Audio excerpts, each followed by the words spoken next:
Answers sometimes feel so good to receive, don't they? You have been working and searching for so long, and then, it's there. They can bring us calmness and peace, clarity and comfort, or joy and a sense of satisfaction. It's the pursuit for answers that can sometimes get frustrating and just frankly exhausting. Well, the Toddcast is a place that maybe you can glean some nuggets of perspective that can easily apply to you in your position here at Joe Bullard, your home life, your marriage, your relationship with your child, or just somewhere in your everyday life. Remember, as our friend Andy Andrews says, the quality of your answers are only determined by the quality of your questions. Come alongside Todd and I as we explore topics that might not be what you're expecting. Let's get started. Welcome back to the Toddcast. Excited to be here this morning. Yeah, it's been a minute. It has been a minute. But we won't date ourselves. No. Long sleeves on. We don't know what time of year it is. We may date ourselves with the topic a little bit. Okay. But this is, the purpose of this, well, I wouldn't say this is the purpose. The purpose is to just find Jesus and more stuff, and how can we integrate Him more in our lives and in everything we do. Like, how can we just learn more and be engaged more there. So I would say that's kind of the purpose here. For somebody that may watch this, may pick up a nugget of something that can help them in their spiritual life. To me, that's the basis of what we're doing here. But the way in which we go about doing our purpose is we kind of just hit you randomly. I hit you randomly. I don't prepare you. I don't give you a list of questions before you come in. You just come in here, and which is a vulnerable position you put yourself in a little bit. And I don't want to disregard that because, you don't know. I mean, it's a vulnerable. Well, I don't know. Yeah, it is. Place? But let's face it. I feel pretty safe. You're not going to ask some questions. So, I guess that's right. So, but that's our purpose. It's like, let's just hit Todd with some questions spiritually related, but that are also kind of relatable and maybe something somebody right now is struggling with or going through or dealing with. So here we are. Yep. Here's my question for you. Ask it. Where is God in take a current issue right now? Okay. The Iran war. All right. Where is God? What is God? Like, what do you feel like? Is He in that? What's He like? What? Yeah, no, I can feel people going like. Now, granted, all you have to do is read the Old Testament to see right. War was the thing, yeah, and a lot of a thing back. Right. It's been forever. But I'm just curious, like today's day. Yeah.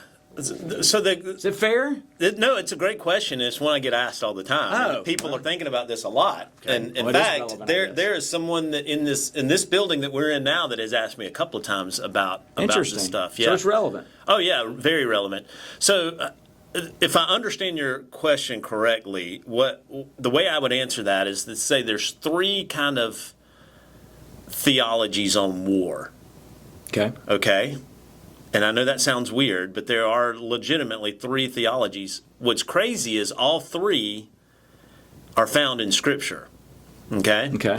The first one is good because that's kind of what we lean on. Right. The first one is what you referred to in the Old Testament. It's what the Iranians think that they're doing right now, and that's called holy war. Mm. And they come from a place of we believe that is our duty to forcefully take over other peoples and impose our God on them. That's holy war. Okay? That was the type of war you saw a lot of in Old Testament. It was why a lot of nations fought back then, because they battled saying, no, our God's greater than your God, and that kind of thing. So that's holy war. Okay. The second one is pacifism, which is war never, ever is good, right? It's never a solution. Yeah. Turn the other cheek. Right? Mm-hmm. A lot of people point to sayings and passages from Jesus about those type of things, about loving your enemy and praying for those who hate you, and they use that as a basis for pacifism. And so that's the second category. And those people would say that war is never justifiable. All right? So you got two extremes there.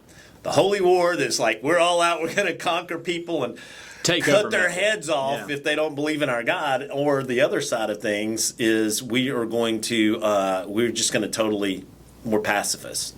We're going to turn the other cheek, even if that means we get killed.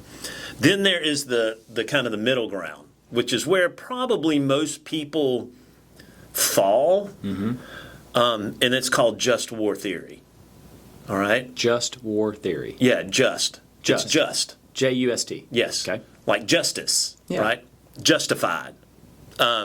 So just war theory says that there are certain things that you have to fall into for it to be a just war, a war that you can justify. And those parameters include a number of things that we don't have time to walk through. And that's where most people fall. I'll give you an example. You would think that a Christian would be, that the proper way to go about that would be to be a pacifist. But if you were a Christian, like let's say Dietrich Bonhoeffer, who was a Christian in Germany, who was under Hitler's rule, he went from being a pacifist to a just war theorist, and he was actively in the resistance in Germany. In fact, he was a professor in New York at a seminary, moved back to Germany so that he could fight against Hitler. And so the question then is, if you were a Christian and you had the opportunity to take Hitler out before he extinguished millions of Jews, would you take the shot? Would you be justified? That's where just war theory comes in, right?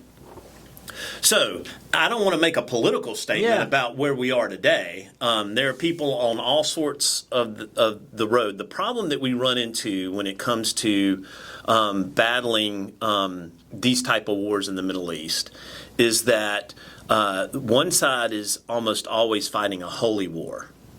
And the rules of engagement are much different in a holy war than they are in a just war. That makes sense. Does that make sense? Yeah, it makes sense. And so the answer to where is God in all this is that I don't think that God ever wants humanity to be so broken and depraved that we are slaughtering one another. But the reality is that there are people that do that. And if there are people that are conquering other nations, like Putin, where do you stand in that? Do you just let it happen? Or do you think there's a part of God that says, no, I'm going to stand up for the least of these? Because that's another part of Scripture. What are you doing for the least of these? For the people who don't have a voice, for the people who can't help themselves.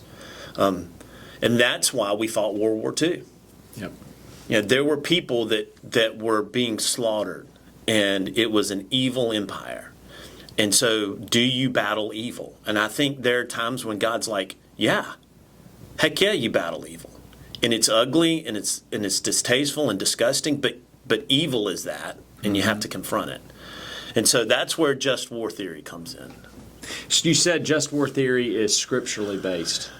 Yeah, so Like it's in the scriptures, I think is maybe what you well, said. what I mean is that there are ideas that kind of create the boundaries for just war can be found in Scripture. And so, Jesus turned over tables in the temple, right? Jesus confronted people pretty head on and then was killed for it. And so, so there is part of that seems like he was all in on the pacifism part of things. Yeah. But there are other things where he stands up for the least of these over and over and over again. And so just war says that you stand up for those who can't stand up for themselves. Yeah. And so that's what I mean by it's biblical based. Yeah, that makes sense. That's good. So Jesus fought that's the fight that we couldn't fight Yeah. against sin and death, right? He did that for us. I think it's relevant. Like, I think that's helpful to know. I mean, granted, it's not World War II at this point, but it's still. No, but it is significant. But it's still taking up a lot of the airways, and if you tune in anything, you're going to see some sort of I mean, no one knew what the Strait of Hormuz was probably. Or Yeah, most people yeah, didn't know what it 2 was. months ago. Now my sixth grader knows Yeah. exactly where it is. Right, And right. it's I think it's a worthy topic to explore, and so I think that's really helpful. For sure, and I will say, I think a caveat to this is that I'm not saying that every war that we fight is a just war, or that we're always just in the way we fight our wars. I'm not saying that at all. I'm saying that there is this idea that sometimes fighting evil leads to bloodshed. To those measures. To those yeah, measures. I mean, And then there's this, what do you do to respond if you are being attacked? What do you do to respond? Mm-hmm. Those are big decisions. Big decisions. Gosh, think about the Hitler decision. Mm-hmm. Yeah. For sure. If you could go back Yeah. and stop the Japanese There's a movie aircraft. about that or something. Yeah. Where you Oh, go back. yeah. I can't remember the name of it. I think Well, there was something. if you could go back and stop Yeah. the Japanese airplanes from hitting Pearl Harbor, would you do it? If it meant you killed all those Yeah. pilots? And the story looked differently when you did that because they don't know the rest of the story. Right, exactly. You know, No, that's like, exactly right. That's where you're like, ooh. That's exactly right. That's I guess that's just not how the world works. And then I would finally say that in all situations, whether you are the victim of an unjust war, whether you're the victim of someone else's holy war, whether you're caught up in something that you've never wanted to be caught up in, it doesn't matter. God's there in the middle of it. God was in the middle of the trenches when my grandfather fought in World War One. Yeah. He was on that destroyer with my grandfather when he fought World War II, my other grandfather. So God's in the middle of it, even though it's ugly. Yeah. He didn't cause it, but he's in the middle of it. That's good. Thank you, Todd. Yeah. I really appreciate you. That's some good perspective. Sure. Till next time, guys. Take care.